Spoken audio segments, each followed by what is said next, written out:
Hello friends, అందరికీ నమస్తే అండి. అందరూ ఎలా ఉన్నారు? అందరూ ఆరోగ్యంగా, క్షేమంగా, సంతోషంగా బాగుండాలి అని మనస్ఫూర్తిగా మనందరి తరపున అమ్మవారిని వేడుకుంటున్నానండి. మీ అందరికీ పేరు పేరున ఒక చిన్న రిక్వెస్ట్. ఎవరైనా కొత్తగా మన ఛానల్ని చూస్తున్నట్లయితే ఛానల్ని సబ్స్క్రైబ్ చేసుకోండి. వీడియోని పూర్తిగా చూడడానికి ప్రయత్నం చేయండి. వీడియో నచ్చితే ఒక లైక్ చేయండి, సపోర్ట్ చేయండి. అలాగే నన్ను సపోర్టు చేస్తున్న ప్రతి ఒక్క సాయి బంధువుకి పేరు పేరున నా హృదయపూర్వక ధన్యవాదాలు. మనం కోరే ప్రతి కోరికను మన తండ్రి ఆ సాయినాథుడు తప్పకుండా అనుగ్రహిస్తాడు.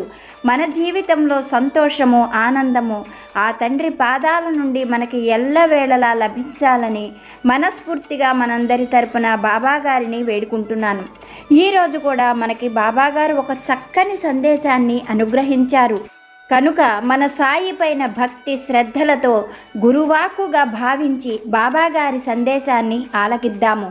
తల్లి, ఎప్పటి నుండో నువ్వు ఈ మాటను వినాలి అని అనుకుంటున్నావు కదా. ఈరోజు ఆ సమయం రానే వచ్చింది. బిడ్డ, నీ ప్రేమను కాదనుకొని గుర్తించలేక దూరంగా వెళ్ళిపోయిన వారు తిరిగి నీ దగ్గరకు చేరాలి అని నువ్వు నన్ను పదే పదే కోరుకుంటున్నావు. వారి కోసం నువ్వు ఎంతగా పరితపిస్తున్నావో, వాళ్ళ కోసం నువ్వు ఎంతగా ఎదురు చూస్తున్నావో, ఎంతగా కన్నీరు పెట్టుకుంటున్నావో నాకు బాగా తెలుసు. తల్లి, నీకు ఆనందం కలిగించే ఒక ముఖ్యమైన రహస్యాన్ని ఇప్పుడు చెప్పబోతున్నాను. శ్రద్ధగా విను. తల్లి, ఈ లోకంలో ప్రేమను మించిన గొప్ప శక్తి మరి దేనికి లేదు అని చెప్పడంలో ఏ మాత్రము అతిశయం లేదు, ఆశ్చర్యం లేదు. బిడ్డ, నీ ప్రేమ కూడా ఎంతో గొప్పది, చాలా విలువైనది, చాలా శక్తివంతమైనది. అలాగే నీ కోరిక నెరవేరేటట్లుగా నేను నిన్ను ఇప్పుడు అనుగ్రహించబోతున్నాను. బిడ్డ, త్వరలోనే నీ నుండి దూరంగా వెళ్ళిపోయిన వారు నీ ప్రేమను తెలుసుకుంటారు. అలాగే నీ విలువను కూడా తప్పకుండా తెలుసుకుంటారు. వాళ్ళు నిన్ను వెతుక్కుంటూ తప్పకుండా తిరిగి వచ్చే రోజు త్వరలోనే రాబోతున్నది. ఇది అక్షర సత్యం, ఖచ్చితంగా జరిగి తీరుతుంది. నేను జరిపించి తీరుతాను. నువ్వు చేసిన ప్రతి పని వాళ్ళకి గుర్తుకు వచ్చేటట్లుగా పదే పదే వాళ్ళ మనసును నేను ప్రేరేపిస్తాను. మళ్ళీ మళ్ళీ చెబుతున్నాను, తప్పకుండా నువ్వు ఎదురు చూసేవారు నిన్ను కలుసుకుంటారు. నువ్వు వారిని చూడబోతున్నావు. వారి నుండి నువ్వు సంతోషపడే ఒక మంచి మాటను కూడా నువ్వు వినగలవు. ఇది నీ సాయి చెప్పే ప్రేమవాక్కు, గురువాక్కు తల్లి అని బాబాగారు ఒక మంచి సందేశాన్ని, మనకు ఆనందం కలిగించే మాటను తెలియజేశారు.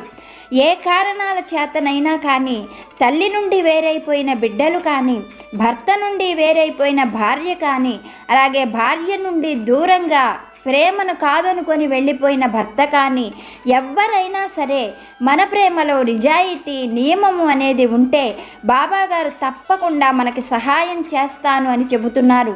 అలా ఎంతోమందికి సాయి సహాయం చేశారు. అలా ఈరోజు మనకి సహాయం చేసేందుకు బాబాగారు ముందుకు వచ్చారు. మరి మనకు బాబాగారు వారి నుండి ఎలా సహాయం అందిస్తారో ఈ చక్కని కథ రూపంలో ఆ సాయి తండ్రి దయ వలన తెలుసుకోవడానికి ప్రయత్నం చేద్దాం. వీడియో చూసిన వాళ్ళు మాత్రం ఒక లైక్ చేసి సపోర్టు చేయండి.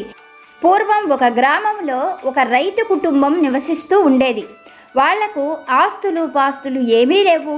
పొలాలు కానీ, పాడి పశువులు కానీ ఏమీ లేవు. ఏ రోజు పని చేసుకుంటే ఆ రోజే పొట్ట పోసుకునేవారు. వాళ్లకు ఉండడానికి వాళ్ళ తల్లిదండ్రుల నుండి వచ్చినటువంటి చిన్న పూరిళ్ళు తప్ప ఏమీ లేవు. ఆ రైతు తన భార్యని ఎంతో ప్రేమగా చూసుకునేవాడు. వాళ్లకు సంతానం లేదు. చాలా కాలం గడిచింది. తరువాత భగవంతుడి అనుగ్రహంతో ఆ రైతు దంపతులకు ఒకరి తర్వాత ఒకరుగా 2 మగపిల్లలు కలిగారు. వాళ్ళ ఆనందానికి చెప్పనలవి కాదు. ఎంతో కాలంగా ఎదురు చూస్తున్న వాళ్లకు ఒకళ్లకు 2 పిల్లలు పుట్టడంతో ఎంతగానో సంతోషించారు. ఇలా సంతోషంగా కాలం గడుస్తూ ఉన్నది. ఆ పిల్లలు కూడా కొద్ది కొద్దిగా వయస్సులో పెద్దవాళ్ళు అవుతూ ఉన్నారు. వాళ్లకు ఊహ తెలియని ఆ సమయంలోనే వాళ్ళ ఆనందమంతా ఆవిరైపోయేటట్లుగా ఆ రైతు చనిపోయాడు. ఆ రైతు భార్య పేరు లక్ష్మమ్మ. ఆ పిల్లల్ని చూసుకొని లక్ష్మమ్మ బోరున విలపించసాగింది. భర్త లేడు, ఆస్తి లేదు, ఎలా ఈ బిడ్డల్ని పెంచాలి, వీళ్ళని ఎలా పెద్ద చెయ్యాలి దైవాన్ని తలచుకొని తనలో తానే దుఃఖించసాగింది లక్ష్మమ్మ. లక్ష్మమ్మ ఎంత బాధపడినా కాలమైతే ఆగదు కదా. కాలం తిరుగుతూ ఉంది. ఆ పిల్లలు చిన్నవాళ్ళవ్వడం చేత వాళ్లకు ఏ పని పాటలు చెప్పటానికి కూడా లక్ష్మమ్మకు మనస్సు రాలేదు. ఇలా లక్ష్మమ్మ బాధపడుతూ ఉండగా భగవంతుడే లక్ష్మమ్మకు ఒక దారి చూపించాడు. ఒకనాడు ఆ ఊరిలో పేరుగొన్న ఒక నాటు వైద్యుడు లక్ష్మమ్మకు కబురు పెట్టాడు. లక్ష్మమ్మ రాగానే ఆ నాటు వైద్యుడు, లక్ష్మమ్మ, నేను నీకు ఒక పని కల్పిస్తాను. నువ్వు ప్రతిరోజు కూడా మన ఊరికి దూరంగా ఉన్న వనానికి వెళ్ళు. ఆ వనంలో నా వైద్యానికి కావలసినటువంటి ఆకులను, తీగలను నువ్వు తెచ్చిచ్చినట్లయితే నేను నీకు కొంత డబ్బునిస్తూ ఉంటాను. ఆ డబ్బుతో నువ్వు నీ కుటుంబము హాయిగా బ్రతకవచ్చు. నేను నీకు ఈ సహాయం చేయగలను అని చెప్పాడు ఆ నాటు వైద్యుడు. సంతోషంగా అంగీకరించింది లక్ష్మమ్మ. ఆ రోజు నుండి కూడా లక్ష్మమ్మ నాటు వైద్యుడు పిలిచినప్పుడల్లా ఆయన ఇంటికి వెళ్ళటం, ఆయన ఇచ్చినటువంటి ఆనవాలు ప్రకారంగా ఆ ఊరికి దూరంగా ఉన్న వనాలలోకి వెళ్ళి ఆయన చెప్పినట్లుగా ఆకులను, వనమూలికలను తన శక్తి కొద్దీ సేకరించి తీసుకొని వచ్చేది. అలా లక్ష్మమ్మ తెచ్చిన వాటికి ఆ నాటు వైద్యుడిచ్చిన డబ్బులతోటి ఆ కుటుంబం ఉన్నంతలో సంతోషంగా గడపసాగింది. లక్ష్మమ్మకున్న 2 బిడ్డలు కూడా కొద్ది కొద్దిగా పెరుగుతూ పెద్దవాళ్ళయ్యారు. వాళ్ళు కూడా తల్లితో పాటుగా వనాలకు వెళ్ళేవాళ్ళు. తల్లికి ఎంతగానో సహాయం చేసేవాళ్ళు. ఎప్పుడైనా కానీ తల్లి గనక వెళ్ళలేకపోతే ఆ 2 పిల్లలే వనాలకు వెళ్ళి ఆ నాటు వైద్యుడు చెప్పినటువంటి వనమూలికలను తెచ్చి ఇచ్చేవాళ్ళు. పెద్దవాడి పేరు నాగులు, చిన్నవాడి పేరు జోగులు. పెద్దవాడికి 16 సంవత్సరాల వయస్సు వచ్చింది.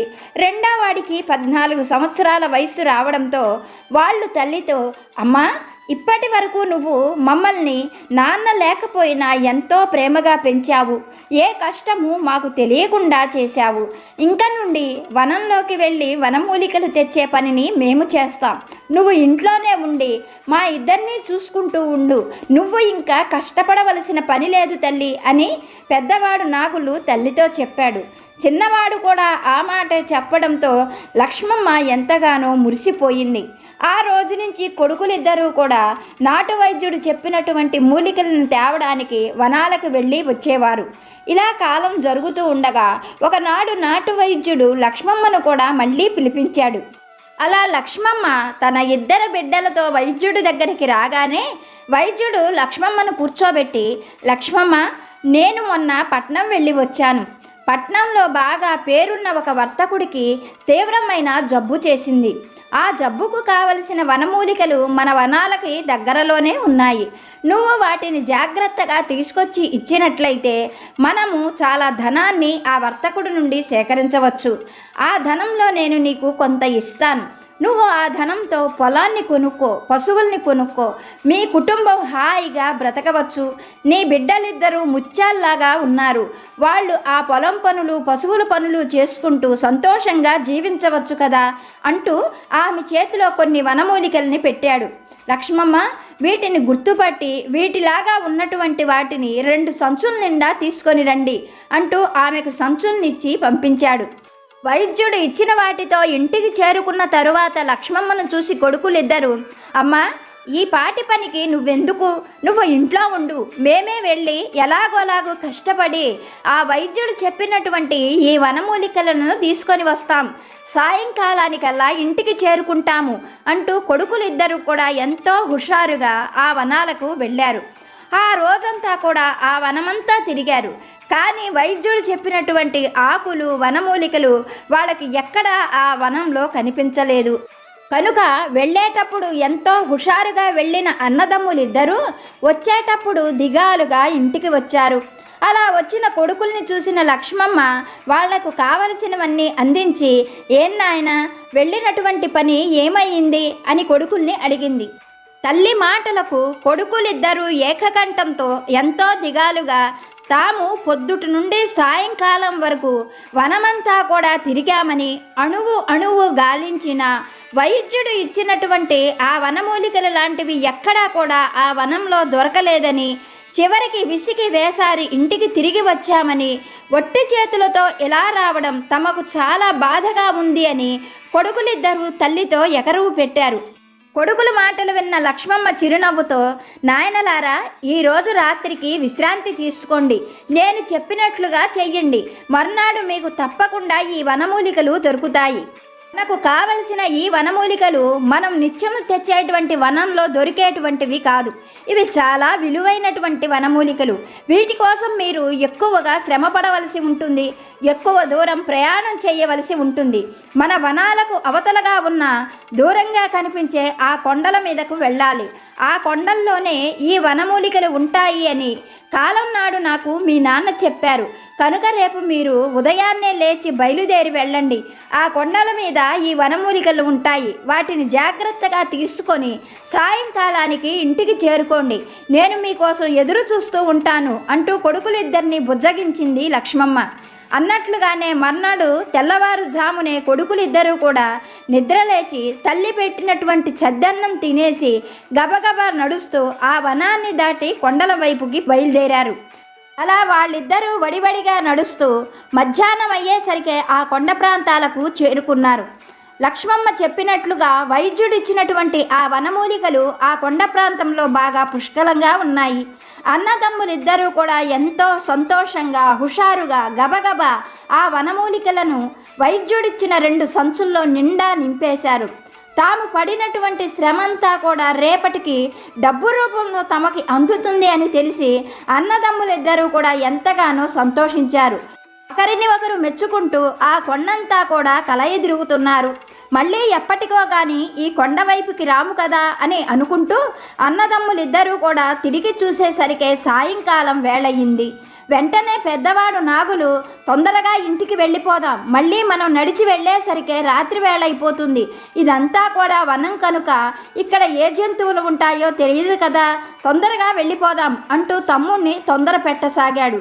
కానీ చిన్నవాడైన జోగులు మాత్రం అక్కడే ఉన్న ఒక బండకు ఆనుకుంటూ, ఇంకా అడుగు తీసి అడుగు వేసే ఓపిక కూడా నాకు లేదు, కొద్దిసేపు మనం ఇక్కడే ఉందాం, తరువాత లేచి వెళ్ళవచ్చు, ఏవీ భయపడవలసిన అవసరం లేదు, ఒకసారి పైకి లేచి నడక మొదలు పెట్టాము అంటే రాత్రి ఇంటికి చేరే వరకు ఎక్కడా ఆగవలసిన పని లేదు, నన్ను మాత్రం కాసేపు ఇక్కడ కూర్చోనివ్వు అంటూ అక్కడున్న ఆ బండకు జారిగిల పడ్డాడు జోగులు. తమ్ముణ్ణి ఎంతగానో నచ్చజెప్పి తొందరగా తీసుకొని వెళ్ళాలని ప్రయత్నం చేశాడు నాగులు. కానీ అతని ప్రయత్నం ఫలించలేదు. ఆ స్థితిలో తమ్ముణ్ణి అలా వదిలిపెట్టి వెళ్ళడం నాగులకి ఏమాత్రం ఇష్టం లేదు. చేసేది ఏమీ లేక నాగులు కూడా మరొక బండను చూసుకొని తను కూడా అక్కడే జారిగిల పడ్డాడు. సాయంకాలం పూర్తయిపోయి చంద్రోదయం అయ్యింది. ఇద్దరూ కూడా పొద్దుటి నుండి నడిచి నడిచి బాగా అలసిపోయారు. చల్లటి గాలి, ఎవ్వరూ కదిలించే వాళ్ళు కూడా లేరు. ఆకు కదిలినా వినిపించేంత స్పష్టమైన నిశ్శబ్దం. చల్లటి గాలి వల్ల ఇద్దరి అన్నదమ్ములకి కూడా చక్కగా నిద్ర వచ్చేసింది. ఇద్దరూ కూడా అలా నిద్రపోతూ ఉండగా రెండోవాడైన జోగులకి అకస్మాత్తుగా మెళుకు వచ్చింది. చుట్టూ చూస్తే పిండి ఆరబోసినట్లుగా ఉన్న ఆకాశంలోని వెన్నెల తప్ప ఏమీ కనిపించలేదు. ఇలా ఉండగా వీళ్ళకి కొద్ది దూరంలో ఒక పెద్ద బండరాయి ఉంది. ఆ బండరాయి అవతల నుండి ఏదో అలికిడి అవ్వడంతో జోగులకు మెళుకు వచ్చింది. తను లేచి తన అన్నను కూడా లేపి అవతల వైపు నుండి ఏదో అలికిడి అవుతున్నది, అక్కడికి ఏదైనా పులి కానీ సింహం కానీ వచ్చిందా అని భయంగా అన్నను అడిగాడు. ఆ మాటలకు నాగులు చిన్నగా మాట్లాడుతూ, పులులు సింహాలు ఇక్కడికి ఏవీ రావు, ఏ కోతో కొండముచ్చో వచ్చి ఉంటుంది, నువ్వేమీ భయపడకు అంటూ తమ్ముణ్ణి దగ్గరగా పొదివి పట్టుకున్నాడు. మరికొద్ది క్షణాలకు ఆ బండరాయి వెనక నుండి శ్రావ్యమైన సంగీతము, అందమైన నవ్వులు వినిపించాయి. అవి వినగానే జోగులు భయంతో నాగుల్ని గట్టిగా పట్టుకుంటూ, అన్నా, ఏదో భూతమో దయ్యమో వచ్చినట్లుంది అంటూ భయపడ్డాడు.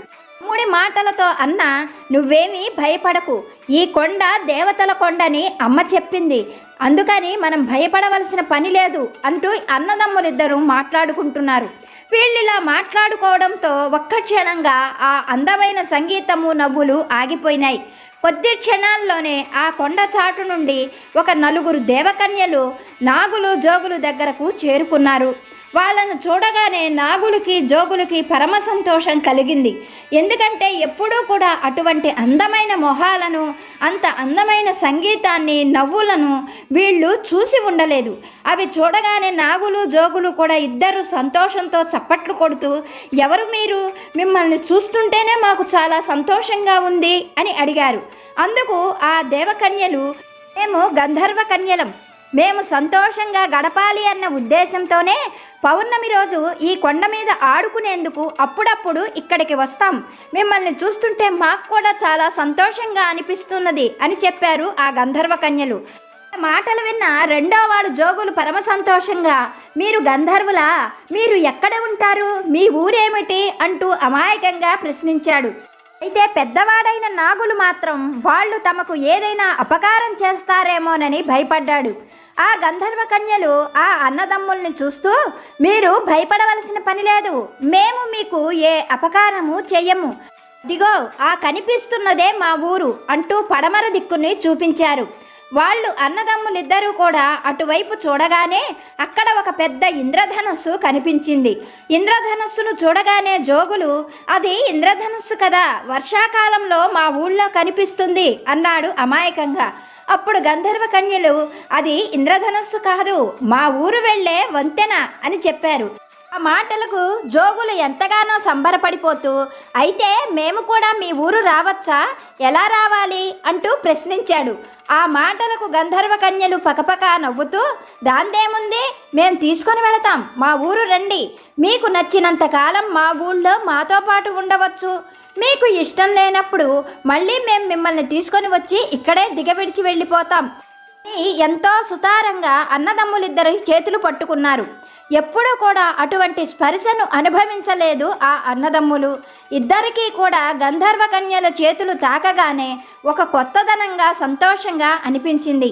ఆ గంధర్వ కన్యలు అన్నదమ్ములిద్దరినీ కూడా సుతారంగా పట్టుకొని ఆ ఇంద్రధనస్సు మించి వాళ్ళ లోకానికి వెళ్ళిపోయారు. ఆ లోకానికి వెళ్ళగానే అన్నదమ్ములిద్దరికీ ఎంతో ఆనందం కలిగింది. వాళ్ళు ఆ లోకంలో కోరినంత తిండిని తిన్నారు, వాళ్ళకి ఇష్టమైన బట్టలు కట్టుకున్నారు, ఇష్టమైన చోట తిరిగారు. ప్రతినిత్యము, ప్రతిరోజు, ప్రతి క్షణము కూడా ఆ గంధర్వకాంతల మాటలు వీళ్ళకు వినే కొద్దీ వినాలనిపిస్తున్నది. వాళ్ళ పాటలు వింటున్నా కానీ వీళ్ళు మైమర్చిపోతున్నారు. ఇలా కాలం జరిగిపోతూ ఉన్నది. నాడు ఆ అన్నదమ్ములిద్దరూ ఆ గంధర్వ నగరంలో విహరిస్తూ ఉండగా అక్కడ ఒక పెద్ద మహావృక్షం వీళ్ళని ఎంతగానో ఆకర్షించింది. దానికి అల్లుకొని ఉన్న తీగలను చూడగానే పెద్దవాడైనటువంటి నాగులకి ఏదో విషయం గుర్తుకు వచ్చిన వాడిలాగా తన తమ్ముడితో, జోగులు, ఈ తీగల్ని చూస్తుంటే నీకేమైనా గుర్తుకొస్తున్నదా అని అడిగాడు. ఆ మాటలకు జోగులు బాగా ఆలోచించి, అవును అన్న, మనము ఈ తీగలను తీసుకొని వస్తాము అని చెప్పి మన అమ్మ దగ్గర నుండి బయలుదేరి వచ్చాం కదా, మనం వచ్చింది నిన్నో మొన్నో అయ్యి ఉంటుంది, మనం ఇంకా తొందరగా ఇంటికి వెళ్ళిపోవాలి, మన అమ్మ మన కోసం ఎదురు చూస్తూ ఉంటుంది, పద పద తొందరగా వెళ్ళిపోదాం అంటూ అన్నను తొందర పెట్టాడు. మరుక్షణంలోనే వాళ్ళు గంధర్వ కన్యల దగ్గరకు వెళ్ళి, అక్కలారా, మేం వచ్చి చాలా సమయమైంది, పొద్దుననంగా ఇంటి దగ్గర నుండి బయలుదేరాము, మా అమ్మ మా కోసం ఎదురు చూస్తూ ఉంటుంది, ఎంత సమయం గడిచిందో తెలియడం లేదు అని చెప్పాడు. ఆ మాటలకు గంధర్వ కన్యలు, మీ లోకంలో లాగా మా లోకంలో సమయాన్ని కొలిచే పరికరాలు ఏవీ ఉండవు, మీకు మీ లోకం వెళ్ళాలనిపిస్తున్నదా? ఏ, మా లోకం మీకు నచ్చలేదా అంటూ అడిగారు. ఆ మాటలకు అన్నదమ్ములిద్దరూ, లేదు, మీ లోకం చాలా బాగుంది, కానీ మా అమ్మ మమ్మల్ని ఎంతగానో ప్రేమించింది, మా అమ్మ ప్రేమ లాంటిది మాత్రం ఏ లోకంలోనూ మాకు దొరకదు, మా యందు దయ ఉంచి మమ్మల్ని ఎక్కడి నుండి తీసుకొని వచ్చారో అక్కడికి తీసుకొని వెళ్ళి దిగబెట్టండి, పొద్దున అనంగా వచ్చాం కదా, ఇంటికి వెళ్ళకపోతే అమ్మ బెంగ పెట్టుకుంటుంది, మేం కనిపించకపోతే అమ్మ అన్నం కూడా తినదు, కనుక మా యందు దయ ఉంచి తీసుకొని వెళ్ళండి అని చెప్పాడు నాగులు. వారి మాటలకు గంధర్వ కన్యలు సరే అన్నట్లుగా తల ఊపి ఆ అన్నదమ్ములిద్దరినీ కూడా మళ్ళీ ఇంద్రధనస్సు లాంటి ఆ వంతెన మీదగానే నడిపించుకుంటూ ఎక్కడ నుండి తీసుకొని వెళ్ళారో అక్కడికి తీసుకొని వచ్చి దిగబెట్టారు. తరువాత వాళ్ళు వాళ్ళ దారిన వెళ్ళిపోయారు. అన్నదమ్ములిద్దరూ కూడా ఏ రాత్రి వేళ వెళ్ళాము, తెల్లవారిన తర్వాత వచ్చాము అనుకుంటూ కొండంతా కూడా కలయి చూశారు. కానీ చాలా నెలలు గడిచిపోయినట్లుగా వాళ్లకు అనిపించింది. గబగబా నడుస్తూ సాయంకాలం వేళకు ఇంటి దగ్గరకు చేరుకున్నారు. కానీ చిత్రంగా వాళ్ళ ఇంటిని కూడా వాళ్ళు గుర్తుపట్టలేకపోయారు. ఆ ఇల్లు పూర్తిగా పాడైపోయింది. తలుపులు లేవు, పైకప్పు కూడా సరిగ్గా లేదు. అలా ఉన్న తమ ఇంటిని చూసి అన్నదమ్ములిద్దరూ కూడా ఎంతగానో ఆశ్చర్యపోయారు. నిన్నో మొన్నో కదా మనం కొండ మీదకి వెళ్ళింది, ఇంతలోనే ఇల్లు ఇలా అయిపోయిందేమిటి అనుకుంటూ అన్నదమ్ములిద్దరూ లోపలికి వెళ్ళారు. ఆ లోపల ఒక వృద్ధురాలు కూర్చొని ఉన్నది. ఆమెను చూస్తూనే అమ్మా అమ్మా అంటూ పిలిచారు అన్నదమ్ములిద్దరూ. ఆ పిలుపు వినగానే ఆ వృద్ధురాలు ఎంతో సంతోషంగా వచ్చిన అన్నదమ్ములిద్దరినీ తడిమి చూసుకుంటూ, ఎక్కడికి వెళ్ళిపోయారు నాయన, మీకోసం నేను ఎంతగా వెతుకుతున్నాను. ఈ జన్మలో మళ్ళీ మిమ్మల్ని చూస్తాను అని మాత్రం నేను అనుకోలేదు. కానీ విచిత్రం ఏమిటంటే మీరు వెళ్ళేనాడు ఎలా ఉన్నారో 12 సంవత్సరాలు గడిచిపోయినా ఇప్పుడు కూడా అలాగే ఉన్నారు. నేను ఊరు మాత్రం పూర్తిగా మారిపోయాము. ఏం జరిగింది అంటూ కొడుకుల్ని ప్రశ్నించింది. అప్పటికి కానీ తాము వెళ్ళి 12 సంవత్సరాలు గడిచిపోయింది అని ఆ అన్నదమ్ములకి తెలియలేదు. జరిగిన విషయమంతా కూడా తల్లితో పూసగుచ్చినట్లుగా చెప్పి తాము వెళ్ళినటువంటి ఆ వనమూలికలను ఆ సంచిని తల్లి ముందు పెట్టారు. అప్పుడు తల్లి, నాయనలారా, ఆ నాటు వైద్యుడు ఎప్పుడో కాలం చేశాడు, అయినా ఈ వనమూలికలు ఇంకా ఇంతకాలం ఉంటాయా అంటూ కొడుకులు తెచ్చినటువంటి ఆ సంచుల్లో చెయ్యి పెట్టింది. ఇప్పటికే ఆ సంచిలో ఎండిపోయిన ఆ వనమూలికలకు ముత్యాలు కాయలుగా కాసి ఉన్నాయి. అవి చూడగానే లక్ష్మమ్మకు ఎంతో ఆనందము ఆశ్చర్యము అనిపించింది. లక్ష్మమ్మ కొడుకులతో, మీకు ఆ గంధర్వ కన్యలు ఎంతగానో రుణపడి ఉన్నారు, వాళ్ళు మీకు ఎంతగానో మేలు చేశారు. ఈ ముత్యాలను అమ్మి వచ్చిన ధనంతో పొలము, ఇల్లు, పశువులను కొనుక్కోండి. ఇద్దరు ఎప్పుడు ఇలా కలిసి అన్యోన్యంగా బ్రతకండి. మీరు ప్రాణాలతో రావడం కన్నా నాకు గొప్ప ధనం ఏదీ అవసరం లేదు అంటూ ఆ ముత్యాలను కొడుకులకు అప్పగించింది లక్ష్మమ్మ. అప్పటి వరకు ఇరుగు పొరుగు వారిపైన ఆధారపడిన లక్ష్మమ్మకు కొడుకులిద్దరిని చూడగానే కొండంత బలం వచ్చినట్లుగా అనిపించింది. ఆ మరుసటి రోజు నుంచి కూడా కొడుకుల కోసం మళ్ళీ తన పని తను ప్రారంభించింది లక్ష్మమ్మ. లక్ష్మమ్మ ప్రేమను చూస్తున్న కొడుకులిద్దరూ కూడా నిజంగా ఏ లోకానికి వెళ్ళినా తల్లి ప్రేమను మించిన ప్రేమ మరొకటి దొరకదు కదా, ప్రేమలో ఉన్న గొప్పతనం ఇదే కదా అని ఎంతగానో అటువంటి తల్లి దొరికిందని సంతోషపడ్డారు. మనకు బాబాగారు చెప్తున్నారు, బిడ్డ, నీ ప్రేమను మించిన ప్రేమ నీ వాళ్లకు మరి ఎక్కడా కూడా దొరకదు. వారు నీ ప్రేమను తప్పకుండా గుర్తిస్తారు. గుర్తించేటట్లుగా నేను చేస్తాను. వారంతటా ఆ మాయను విడగొట్టుకొని మరి నీ దగ్గరకు వచ్చే రోజు త్వరలోనే రాబోతున్నది. కనుక సంతోషంతో, ఓర్పుతో నీ వారి మేలు కోరి నా నామాన్ని సదా స్మరిస్తూ ఉండు తల్లి అని బాబాగారు ఒక మంచి సందేశాన్ని మనకి అనుగ్రహించారు. ఓకే ఫ్రెండ్స్, ఇప్పటివరకు వీడియో చూసిన మీ అందరికీ పేరు పేరున మరొక్కసారి హృదయపూర్వక ధన్యవాదాలు. మరొక మంచి వీడియోతో బాబాగారి దివ్యాశిస్సులతో మళ్ళీ కలుసుకుందాం. సర్వేజన సుఖినో భవంతు.